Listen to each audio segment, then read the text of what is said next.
puedan ustedes escuchar esta conferencia titulada "La iglesia no atravesará la tribulación". La iglesia no va a atravesar la tribulación. Y en vista de que hay también opiniones u opciones alternas a esta doctrina de que es el arrebatamiento de la iglesia, como que el rapto y la segunda venida es lo mismo, otros hasta de plano niegan que vaya a haber un rapto, como los amilianistas, y hay tantas cosas, ¿verdad?, que circulan por todos lados. ¿Y cuál es nuestra responsabilidad? Nuestra responsabilidad es investigar. Nuestra responsabilidad es diligentemente estudiar las Sagradas Escrituras. Y así pasa en todas las áreas de la vida. Tú vas con un médico y te dice, pues llegas, me duele por acá, y te da unas medicinas. Vas con otro médico, los dos son médicos, y el otro te dice, no, es que esta sintomatología puede provocar esto. Y hasta que alguien te dice, vaya y hagas exámenes de sangre, una biometría hemática, etcétera, etcétera. Y los exámenes me van a ayudar al ver la sangre, qué posibilidades tengo de ser atinado en mi diagnóstico. Un arquitecto igual, un arquitecto te dice, te voy a hacer una casa, y viene otro y te dice, no, es que aquí vamos a meterle más material más caro, pero va a aguantar esto mucho más tiempo.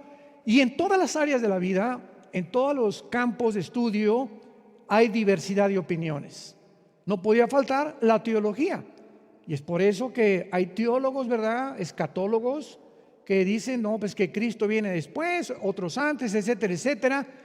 Y es la forma como se perciben las Escrituras, y muchas veces, finalmente, en el área de la Biblia, es cuando nos faltan piezas del rompecabezas.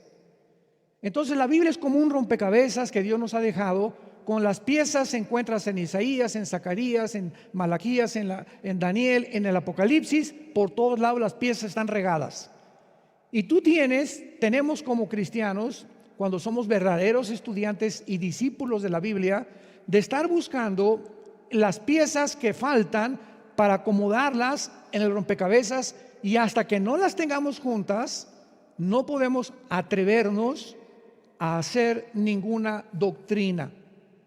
La razón por la cual existen las sectas como los adventistas, los mormones, testigos de Jehová, etcétera, etcétera, es porque han tomado dos o tres piezas, las han sacado, y ellos han armado su rompecabezas, dejando las otras que faltaban en la Biblia, y creando doctrinas o formando doctrinas completamente mochas o mancas o cojas, porque no tienen todo el cuadro ni la última pincelada que nos los da la última pieza que encontremos. Ahora, por ejemplo, como un ejemplo rápido, ¿recuerdan ustedes que Afganistán tuvo un problema hace algunos meses y se convirtió en el centro, en la comidilla de todos los medios de comunicación? Y Afganistán se convirtió en el centro de las comunicaciones porque veían el mundo, los no cristianos, China, Rusia, Irak, Turquía, veían la salida de Estados Unidos de Afganistán a Estados Unidos como un tigre de papel. O sea, desde 1945 que Estados Unidos ocupó la supremacía política, militar y económica del mundo, Estados Unidos se vio involucrado en cantidad de guerras alrededor del mundo. Cantidad de miles de soldados norteamericanos sacrificaron sus vidas porque quería levantar a Estados Unidos la bandera de la democracia, del capitalismo, y privar a muchas naciones de caer en manos de dictadores. Finalmente, Estados Unidos ha llegado a un punto desde este siglo XXI donde su deuda actual es de 25 trillones de dólares. 25 trillones de dólares. Internamente Estados Unidos es una nación dividida, pero dividida a un grado tal como jamás en la historia lo había sucedido. Jesús dijo, una casa dividida no puede permanecer. Y en tercer lugar, Estados Unidos ahorita tiene enemigos que han tratado de que salga del Medio Oriente, que salga del Asia, del Asia Central, etcétera, etcétera, porque nunca puede quedar un vacío. Entonces Estados Unidos estaba en el Medio Oriente protegiendo a Israel.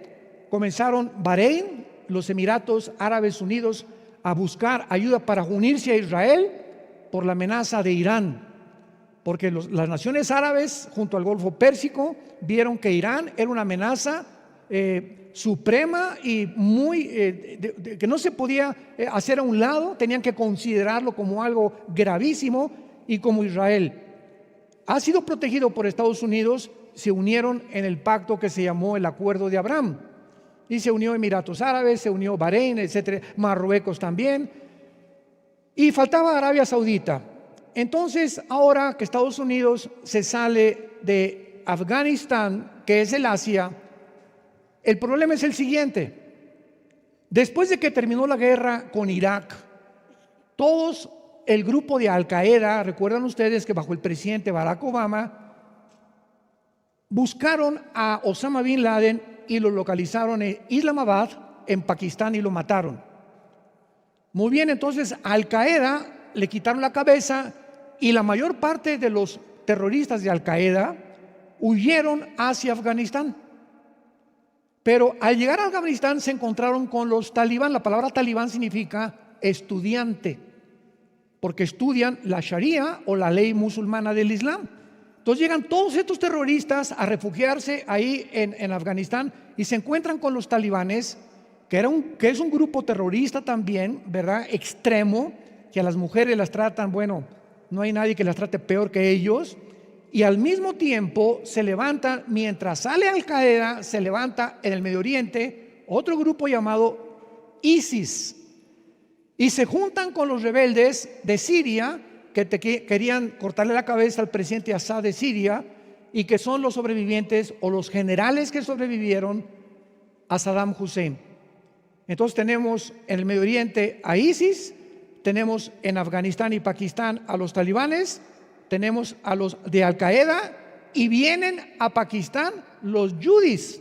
¿Quién es este grupo? Ellos salieron de Yemen, que es otro grupo sostenido por Irán, como es Hezbollah en el Líbano, y los yudis en Yemen. Entonces ahí se juntan, y entonces el presidente Trump hace un trato con Ghani, el presidente que estaba en Afganistán, y le dice: nos queremos salir de Afganistán, pero déjanos salir en 2 o 3 meses para que podamos realmente tener la posibilidad de sacar a la gente, el armamento, etcétera, etcétera. Y los talibanes firmaron un trato con Estados Unidos para que así fuera con el presidente Trump. Pero viene de repente el cambio de gobierno de los republicanos, que representaba a Trump, a los demócratas, que representa a Joe Biden, y entonces Joe Biden viola el tratado que el presidente Trump había hecho con el presidente de la nación de Afganistán, y los talibanes se enojan. Y entonces se enojan, y en 48 horas, escuchen esto, en 2 días los talibanes dan un golpe de estado, derrocan al presidente que sale huyendo de Afganistán con más de $100 millones en sus maletas, y toman el país de Afganistán. Y en ese momento Estados Unidos, que no había sacado aviones, no habían sacado los helicópteros, no habían sacado los billones de dólares que invirtieron en armamento, se quedan ahí en Afganistán. Muy pocas personas pueden salir, todavía hay estadounidenses en Afganistán, y se queda el talibán como el control total de Afganistán. Rusia aplaudió esto, Irán aplaudió esto, Turquía aplaudió esto, y China les dio una fiesta.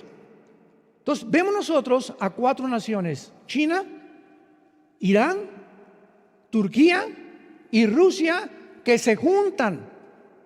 Ahora que fue uno de los más grandes hombres escritores cristianos, llamado Joel Rosenberg, yo les recomiendo sus libros a él.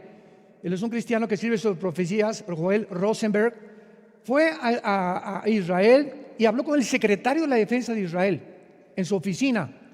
Y el secretario de la defensa de Israel tenía un mapa sobre su escritorio, y donde tenía del lado derecho a China, a Rusia, a Irán y a Turquía. Y le preguntó escritor cristiano Rosenberg al secretario de la defensa de Israel ¿por qué tenía parte de esas naciones?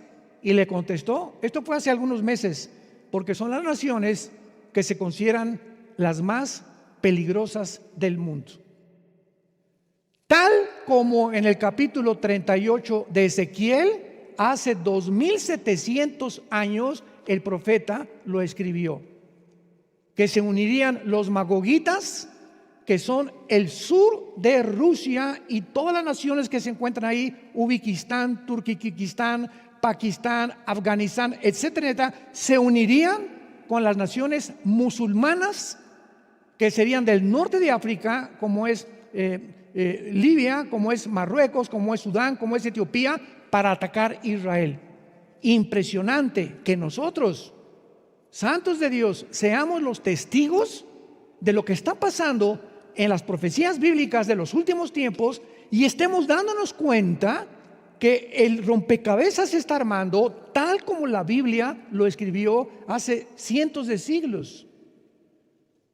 Por eso las evidencias de las profecías bíblicas es una de las más grandes demostraciones que el Dios de la Biblia es el único Dios vivo y verdadero, que no hay otro, nadie que pueda atreverse a tener con tantos detalles lo que se está cumpliendo en el siglo que tú y yo estamos viviendo. Ahora Estados Unidos abandona Afganistán. Afganistán se convierte en el centro terrorista del mundo con Pakistán. La India, que está al sur, tampoco está muy conforme con estos grupos y ya están ahí los talibanes, ISIS, ahora se llaman ISIS-K, está Al-Qaeda y están los yudis. ¿Ustedes creen que ahora con el armamento con el que se quedaron, que los norteamericanos abandonaron, ustedes creen que ese armamento van a jugar al kindergarten con ellos? Ahora vienen lo que la Biblia profetizó, los ataques terroristas contra Estados Unidos, contra América tal vez y algunas naciones de Europa. Estados Unidos no tarda ya, ¿verdad?, en ahorita su situación, esta división que tiene moral, política, económica, es insostenible. Y ahora, el primero que entró a provocar a Estados Unidos fue la China esta semana. Mandó la China 55 aviones esta semana militares de guerra a sobrevolar la isla de Taiwán, que ya tienen mucho tiempo tratando de apoderarse de ella, pero Estados Unidos los ha defendido, porque Estados Unidos defendió al ejército de Taiwán, una isla de 24 millones de personas. Y al volar sobre de ellos, está mandando el anuncio, ¿verdad? Cuando yo le preguntaba ayer a Caleb, a mi hijo, me decía, papá, explícame esto que está pasando con China. Y le dije, cuando tú ves una pelea de box, ya sea de UFC o de box normal, te das cuenta que el primer round, los boxeadores se andan así fintando, ¿verdad? Y viéndose, estudiándose uno al otro. Y casi nunca se atacan en el primer round. Es muy difícil que en el primer round se ataquen, porque están detectando hasta dónde llega el enemigo. China está haciendo eso, está provocando a Estados Unidos. Y ahora esta semana se está tratando de determinar, esta semana que viene, si Estados Unidos interviene o no interviene. Lo más seguro, ¿verdad?, es que no intervenga, porque si interviene, encontramos una guerra nuclear antes de Navidad. Este es el mundo que estamos viviendo. Y ¿saben una cosa? Les traigo buenas noticias, ya nos vamos.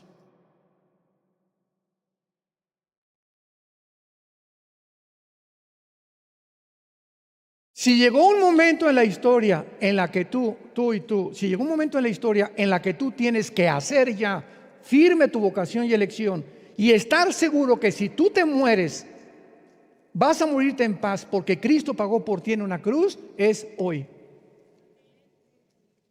Se acabó el tiempo. Nos vamos con una velocidad vertiginosa y en cualquier momento millones de seres humanos que hemos tratado de seguir a Jesús a través de las Escrituras, vamos a desaparecer de este mundo. Dice en la primera carta a los Tesalonicenses capítulo 4, de qué forma el apóstol Pablo recibió esta revelación que se llama el arrebatamiento de la iglesia o el rapto de la iglesia, porque son dos palabras sinónimas. Arrebatamiento significa en el griego arpazo con Z, que significa arrebatar o sacar súbitamente o de repente algo. Por eso se llama arrebatamiento. Es como cuando un león agarra y con sus arpas hace esto y agarra un conejo y lo mata así y se lo come. Y la palabra rapto viene del latín raptarus, que ya conocemos, significa lo mismo. Cuando raptan a alguien es porque van, se lo llevan y lo desaparecen. Entonces, por eso la palabra rapto o arrebatamiento son sinónimas. Y la doctrina del rapto, vamos a comenzar a seguir esto con mucho cuidado. La doctrina del rapto no aparece en el Antiguo Testamento. La doctrina del rapto no aparece porque la iglesia era un misterio no revelado ni a Malaquías, ni a Zacarías, ni a Habacuc, ni a Amós, ni a ningún profeta del Antiguo Testamento. La iglesia no aparece en el Antiguo Testamento, era un misterio que el apóstol Pablo en Romanos 16 y en Efesios capítulo 3 lo explica claramente. A mí, dice Pablo, ni a Santiago, ni a Judas, ni a Mateo, ni a Lucas, ni a Marcos, ni a Pedro, ni a Juan, a nadie el Espíritu Santo le reveló la doctrina del rapto más que a mí. ¿Por qué? Porque así le dio la gana a Dios. Y así encontramos en el Antiguo Testamento que hay profecías de Isaías que no las tiene Malaquías, que no las tiene Zacarías, que no las tiene los demás profetas. Y cuando juntamos todos nos damos cuenta que hay una coordinación, una sistematización de pensamiento que solo Dios lo pudo hacer. Es la maravilla de la Biblia, las perlas escondidas y las piedras preciosas que encontramos en este 66 libros, en este compendio de estos 66 libros. Entonces el rapto no podía ser conocido porque era un misterio y el rapto pertenece a la iglesia. ¿Y quiénes vamos a ser raptados? Para adelantarme un poquito, los únicos que vamos a ser arrebatados, tal vez ahorita saliendo, mañana, una semana, no sabemos, pero estamos en el tiempo profético del arrebatamiento de la iglesia, porque es la próxima profecía para cumplirse. ¿Quiénes nos vamos a ir? Nos vamos a ir todos los que desde Pentecostés. En Pentecostés, Hechos 2, se formó la iglesia, nació una nueva entidad que no es Israel. Lo vamos a entender por qué no vamos a pasar la tribulación, porque la mayor parte de las personas que creen que vamos a pasar la tribulación no han entendido, esto es vital, que Israel es diferente a la iglesia y que el plan de Dios para Israel es diferente al plan de Dios para la iglesia. Israel es el grupo de personas que Dios usó para hacer la luz del mundo antes de la iglesia. Israel falló y rechazaron al Mesías. Entonces Dios se vuelve y forma la novia de su hijo. Israel es la esposa del Padre. La iglesia es la novia del Hijo. Apúntalo.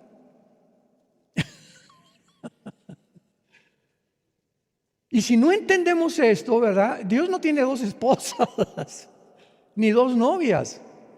Dios el Padre se divorció de Israel porque Israel abandonó y se fue a fornicar con las naciones. Y así dice la Biblia que Dios le dio carta de divorcio a Israel. Pero al mismo tiempo que Dios se divorció de Israel y que saca a una novia para su hijo, que somos nosotros, que es una entidad, es un nuevo hombre que no existía en el Antiguo Testamento. La iglesia es el cuerpo de Cristo que no existía en el Antiguo Testamento. Somos el cuerpo, Él es la cabeza. Es una unión mística que explica Efesios capítulo 5. Entonces Dios, aun cuando se divorcia de Israel y está divorciado de Israel, Dios no ha acabado con Israel. Porque hay una doctrina que se llama la doctrina del reemplazo, que es una barbaridad, es una herejía. No, ya Dios acabó con Israel, ya no tiene nada que ver con Israel, ahora todos con la iglesia. Espérame tantito, lee bien las escrituras y acuérdate del pacto abrámico. Génesis capítulo 12. Dios no puede dejar de cumplir con Israel lo que le prometió.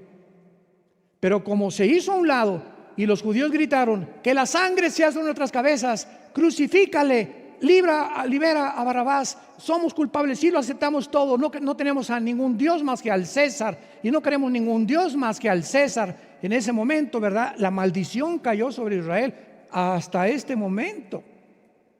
Pero vamos a ver en Romanos 9, 10 y 11, 3 capítulos de Romanos, que Dios no ha acabado con Israel. Y la iglesia tiene que salir del mundo. La iglesia tiene que salir solamente los que pertenecemos al cuerpo de Cristo, porque los santos del Antiguo Testamento van a resucitar hasta la segunda venida de Cristo. Y también es importante estudiar las resurrecciones para que tengamos la cronología perfecta de Dios. Entonces, Dios, al salir la iglesia, entramos a Apocalipsis. Capítulo 2 y capítulo 3, las últimas palabras de Cristo a la iglesia. Las últimas palabras de Cristo a la iglesia, a las 7 iglesias del Asia Menor. Arrepiéntanse. Las últimas palabras de Dios a nosotros son: arrepiéntete. Por 2 razones. Una, porque las iglesias están llenas de gente no arrepentida. Las iglesias, me refiero en el mundo entero, las iglesias cristianas están llenas de seres humanos que son creyentes, entre comillas, que les gusta oír. Al rey Herodes le encantaba oír a Pablo. A cantidad de gente le encanta oír el evangelio, pero no toman la decisión de seguir a Jesús. Entonces, antes de que venga Jesucristo, es el último grito: arrepiéntete de tu vida. Si tú dices que eres cristiano y continúas practicando los mismos pecados que Cristo pagó por ellos en la cruz, te vas a quedar, porque no es cierto que eres cristiano. Has aceptado intelectualmente, sí, Cristo es mi Señor y mi Salvador, y murió en la cruz, y a los 3 días resucitó, pero tu vida es contraria a lo que tú crees. Y en segundo lugar, el llamado de Cristo a la iglesia es el arrepentimiento, porque hay muchos cristianos que tienen que entender lo siguiente. Y les hablo a los que ya son cristianos. Cuando tú mueras y cuando yo muera, hay un tribunal que se llama el tribunal de Cristo. En el griego es el bema, con B grande, el bema. Romanos 14, 10, 1 Corintios 3, del 10 en adelante, el bema. Cuando muramos y nos vemos el rapto, vamos a llegar ahí al cielo. Y no creas que, venga, a ver, aplaudí, sí. Claro que llegamos al cielo y somos salvos, ¿no? Pero a ver, fórmense por acá y fórmense por acá. Y el bema es un lugar en las Olimpiadas que usó Pablo, donde se juzgaba a los ganadores, al que lanzó la lanza, el que cargó más peso, el que ganó los 100 metros, el que ganó el maratón, y les daban una corona, una diadema de victoria. De ahí viene la palabra bema, o el tribunal de Cristo. Va a ser lo mismo cuando muramos en el cielo.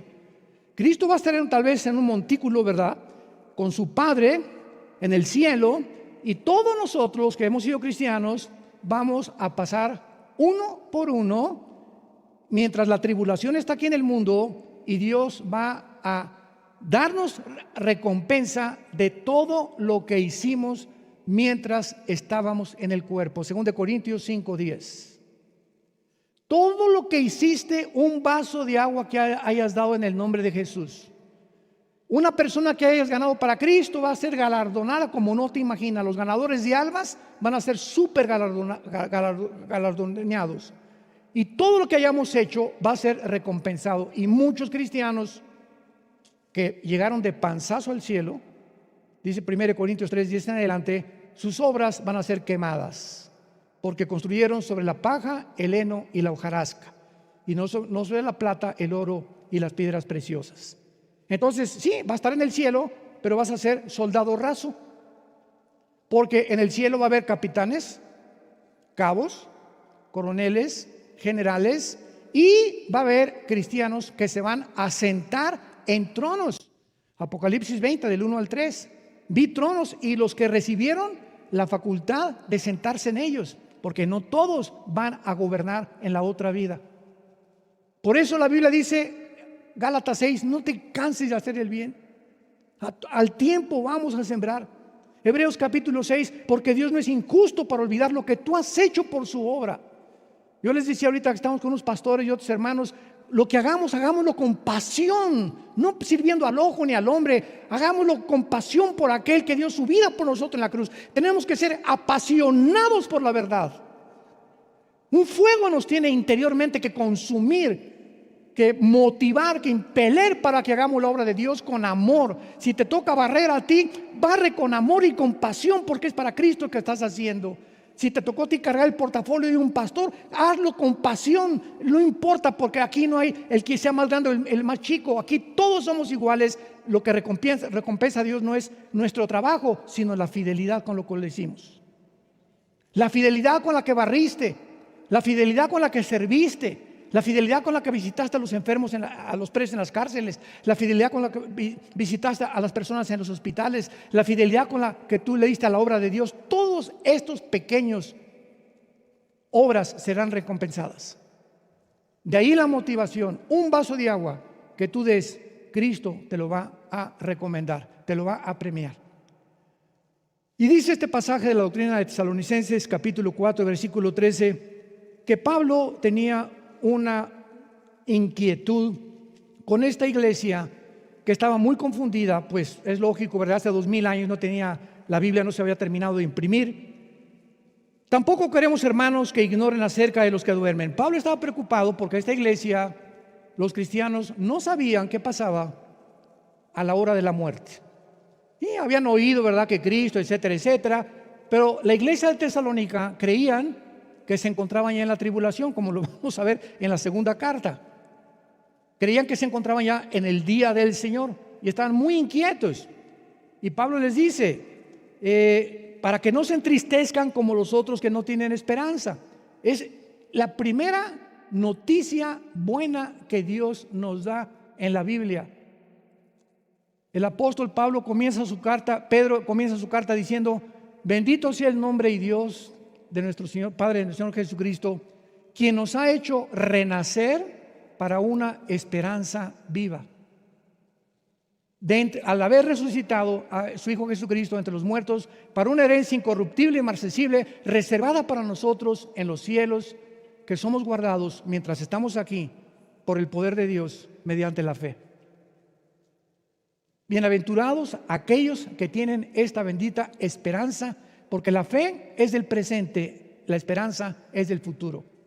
Vivir por fe es vivir ahora, creyendo. La esperanza es algo que se nos promete, y como lo crees, lo vives a través de la fe. Por eso la fe y la esperanza es dos caras de la misma moneda. Entonces Pablo les dice, ¿verdad? No quiero que tengas luto 6 meses por tu esposo que se murió, por tu esposa que se murió, por tu papá que se murió o por tu hijo que se murió. Yo recuerdo nuestros abuelos, mi abuela materna, se moría alguien en la familia y en 6 meses se vestía de negro. Costumbres, ¿verdad? Costumbres paganas finalmente, porque son de tradiciones que se heredan y se transmiten de familia en familia. Pero el negro no te va a hacer, ¿verdad? No está Dios en el cielo. A ver, Gabriel, búscame quién está de negro y quién está de blanco. Por el amor de Dios, ¿no? Comenzamos a madurar ya cuando conocemos la Biblia. Entonces es importante que sepamos, si alguien muere de nosotros siendo cristianos, es lógico que tengamos que llorar, es lógico que tengamos que entristecernos, pero no vas a pasar toda tu vida entristecido por alguien que se encuentra en un lugar mucho mejor que aquí en Tlalnepantla. Entonces, al saber que la persona que se murió se encuentra descansando ya, ¿para qué queríamos que se quedara más tiempo con nosotros? Entonces, esto nos anima de alguna manera. Es como si te dicen: papá, me voy a Disneylandia, qué bueno, hijo, etcétera, etcétera. No te preocupes porque está divirtiendo, etcétera, etcétera. O voy a una vuelta al mundo con todo pagado. No te preocupes porque sabes que está disfrutando. Entonces, cuando sabemos que los que se mueren en Cristo entran, solamente cambian de planeta. Cuando el doctor Billy Graham murió, a los casi 100 años de edad, dijo: cuando yo muera no digan que morí, simplemente que me fui a otro planeta a vivir. Me cambié simplemente de medio ambiente, que eso es la muerte. Cambiarte de vivir de un lugar donde hay sufrimiento, donde hay pecado, donde el mundo está bajo el control del maligno, a un lugar donde vamos a ser finalmente libres, como las mariposas que salen del cocuyo y vuelan por los aires. No quiero, hermanos, les dice Pablo a esta iglesia, que ignoren. Tienes que saber qué va a pasar a la hora de la muerte. Sigamos leyendo. Versículo 14. Porque si creemos, vean el sí condicional. Si crees que Jesús murió y resucitó, así también traerá Dios con Jesús. ¿A quiénes? Mira lo que dice Pablo. Cuando venga Jesús en el rapto, ¿quién viene con él? Todos los que desde Pentecostés murieron antes que nosotros. Así traerá Jesús con él a los que durmieron en él, o sea, los que pertenecemos al cuerpo de Cristo. Esa frase en él es vital para la comprensión de la teología cristiana. Porque cuando estamos en Cristo, estamos formando parte de su cuerpo, de su sangre, de sus huesos, místicamente. Entonces, todos los que durmieron en él, que es desde Pentecostés de la iglesia hasta que venga el rapto, van a venir con Cristo. Por lo cual les decimos esto en palabra del Señor. Vean ustedes que ya Pablo no dice, por lo cual, como dice el profeta Joel, por lo cual, como dice el profeta Isaías. Esta revelación no la dio ningún profeta del Antiguo Testamento.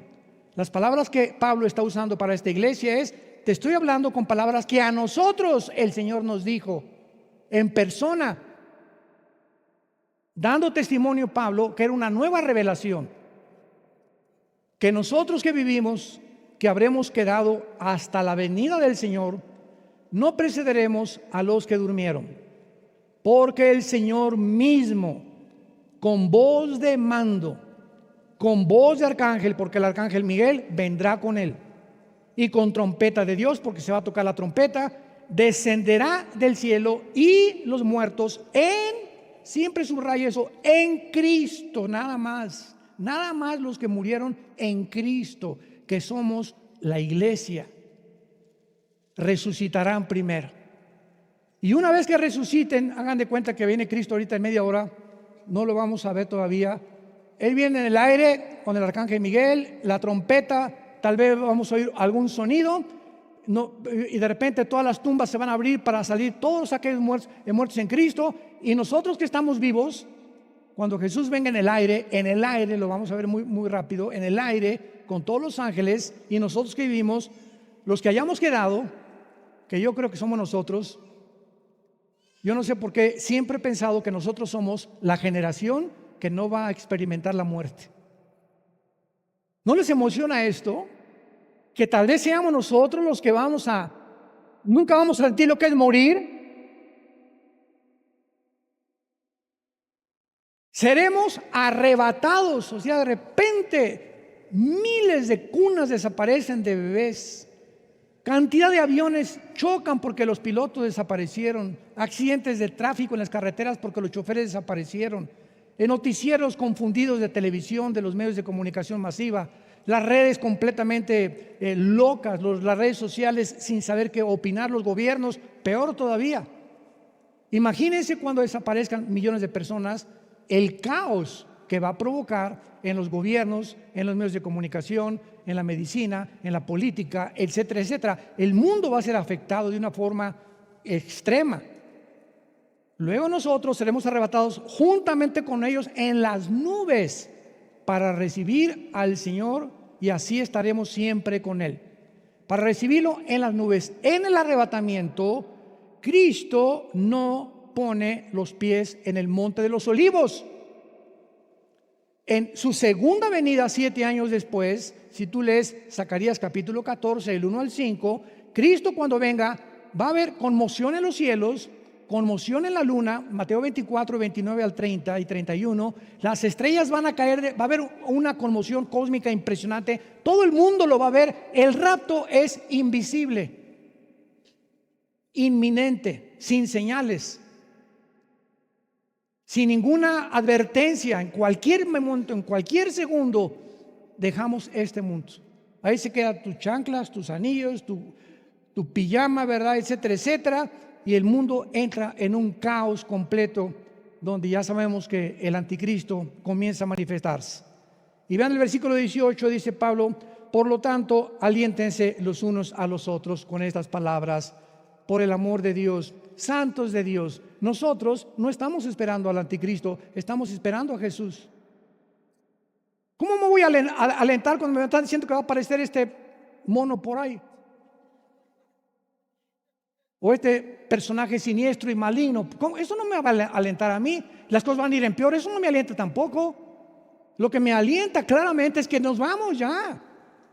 Y que todo el mundo se está desmoronando, el mundo a nuestro alrededor, política, científica, económica, en todas las áreas, todos los sistemas filosóficos. Ya no hay comunismo, no hay socialismo, no hay democracia, no hay capitalismo. Es una mezcolanza, una ensalada del César. Y el ser humano, los gobernantes no saben qué gobierno imponer, ser arbitrarios, hasta dónde llegar el autoritarismo. Pero finalmente la Biblia dice que los seres humanos acabarán como esclavos.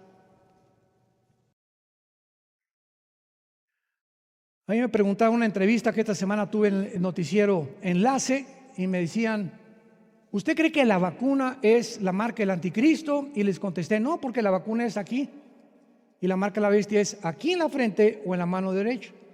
Entonces, ¿qué explicación me dijeron de usar la vacuna? Y les expliqué. Si tomamos en cuenta que en este libro, hace 2000 años, señores ateos, escépticos que nos están escuchando, en este libro, hace 2000 años, se escribe en el Apocalipsis que venía el tiempo cuando un hombre iba a marcar a la humanidad con el 666 para controlar la economía. ¿Cómo es posible que hace 2000 años el apóstol Juan se haya adelantado a la tecnología del siglo pasado, que es cuando nació la computación, iPhones, marcas, chips, etcétera, etcétera, y que íbamos a llegar al momento donde ahorita una vacuna se está usando ya en muchas naciones donde no puedes comprar, no puedes ni siquiera entrar al banco, no puedes trabajar, abordar un avión? ¿Te suena familiar? ¿Te suena familiar? Es lo que la Biblia profetizó hace 2000 años. Nada más que no sería la vacuna es el ensayo, es la preparación, es la antesala. Porque si el anticristo va a hacer su aparición pronto, tiene que haber una preparación antes.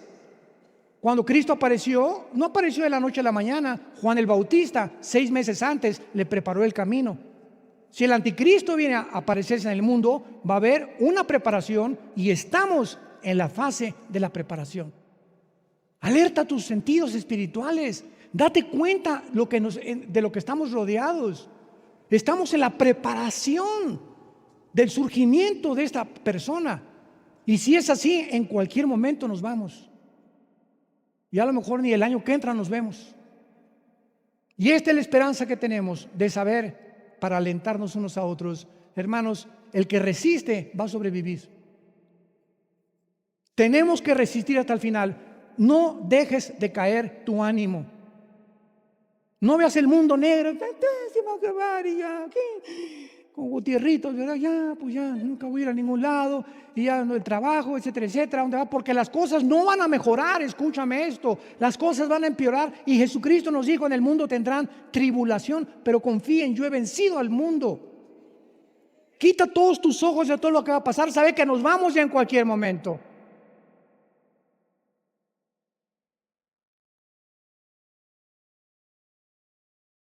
Y finalmente, en la primera carta a los Corintios, para terminar, capítulo 15, vemos el otro pasaje. Hay muchos más que vamos a cubrir con anticipación acerca de esta doctrina maravillosa, el arrebatamiento de la iglesia de Jesucristo. Dice el apóstol Pablo en 1 Corintios 15, versículo 51. Observen lo que dice: he aquí les digo qué cosa, un misterio. La palabra musterión en el griego significa algo que antes no había sido dado a conocer. Les voy a dar unas palabras y les voy a dar a conocer algo que nadie sabía, ni Pedro, ni Mateo, ni en el Antiguo Testamento. Un misterio. ¿Cuál es este misterio, Pablo? Que no todos vamos a morir, no todos dormiremos, pero todos seremos transformados. En un momento, en un abrir y cerrar de ojos, a la final trompeta, porque se tocará la trompeta, y los muertos serán resucitados incorruptibles y nosotros seremos transformados. ¿Cuál es el misterio que Dios le dio a Pablo? Que habrá una generación que no vamos a gustar la muerte. La palabra dormir se usa en el Nuevo Testamento para el cuerpo, pero vemos claramente en el quinto sello, en Apocalipsis capítulo 6, que Juan vio las almas junto a Dios en el cielo, pidiéndole a Dios que ya pronto hiciera justicia en el mundo. Todos los santos del Antiguo Testamento, murió Abraham y fue reunido con su pueblo. ¿Cómo me encantan estas palabras? David le dijo a Salomón antes de morir: sigo el camino de todos los hombres para reunirme con mi pueblo. Muere Isaac, murió Isaac y fue reunido con su pueblo. Nunca dice y desaparecieron y fueron destruidos o fueron ya cremados para toda la eternidad. Siempre la Biblia nos habla que con la muerte no termina la vida. Al contrario, la muerte es verdaderamente comenzar a vivir y vivir una vida eterna donde las aflicciones de este tiempo no son comparables con las glorias que en Él se van a manifestar en nuestras vidas. Amados santos de Dios, si invocamos por Padre a aquel que sin acepción de personas nos juzga a todos de acuerdo a nuestras obras, vivamos bajo el temor de Dios, sabiendo que Él existe, y no tratemos de esconder nuestros pecados, porque cuando tú pecas a escondidas o haces cosas porque crees que nadie te ve, es porque ya perdiste el temor de Dios. Porque no harías esas cosas a escondidas si supieras que Dios te ve. Y ese es el temor de Dios, tener la conciencia que no podemos escondernos de Dios y que Él nos va a pagar conforme a las intenciones del corazón, nuestras palabras, nuestros pensamientos. No se le escapa nada a Dios. Preparémonos para recibir al Señor. Te damos gracias, Padre, por tu palabra en esta mañana. Te damos gracias, Jesús, porque la iglesia dice: ven. Ven, Jesús. Y el Espíritu dice: ven. Y el que tenga sed, venga y beba del agua de la vida que Jesucristo nos vino a dar. Hace 2000 años Jesucristo le dijo a una mujer samaritana: andas de hombre en hombre, de marido en marido. 5 maridos tienes y sigues frustrada, vacía, buscando y sin encontrar, porque de esa agua volverás a tener sed. Pero el agua que yo te doy será como una fuente dentro de ti que salte para vida eterna. He venido para darles vida y vida en abundancia. He venido para que puedan ustedes estar conmigo, porque si me fui fue para preparar lugar para vosotros, para que cuando yo venga por ustedes, os tomaré a mí mismo, para que donde yo esté, ustedes también estén. No los dejaré solos, no teman, pequeña manada, nunca te dejaré, nunca te abandonaré, estaré contigo hasta el fin de los siglos. Aunque andes en valle de sombras y de muerte, no tengas miedo, ni a la muerte, ni al mundo, ni a Satanás, ni a nada. Tu temor sea a Jehová de los ejércitos. Y en esta mañana invitamos a muchos de ustedes que no tienen a Cristo, o a muchos de ustedes también que tal vez han venido a la iglesia hace muchos meses o años, pero tu vida no ha cambiado. Tú sigues viviendo la misma vida que tenías antes de llamarte cristiano. En esta mañana pídele perdón a Dios, arrepiéntete de tus pecados y donde quiera que estés, dile: Señor, te pido perdón por mi vida. Creo que en la cruz pagaste por ellos con tu sangre, que a los 3 días resucitaste de los muertos, porque fuiste crucificado, enterrado y resucitado. Por lo cual te pido, sabiendo que vives, que entres en este instante a mi vida como mi Señor y mi Salvador. En el nombre de Jesús, gracias. Gracias a Dios. Gracias a Dios por este maravilloso libro que Dios nos ha dado. Gracias por la Biblia que tenemos como la palabra de Dios.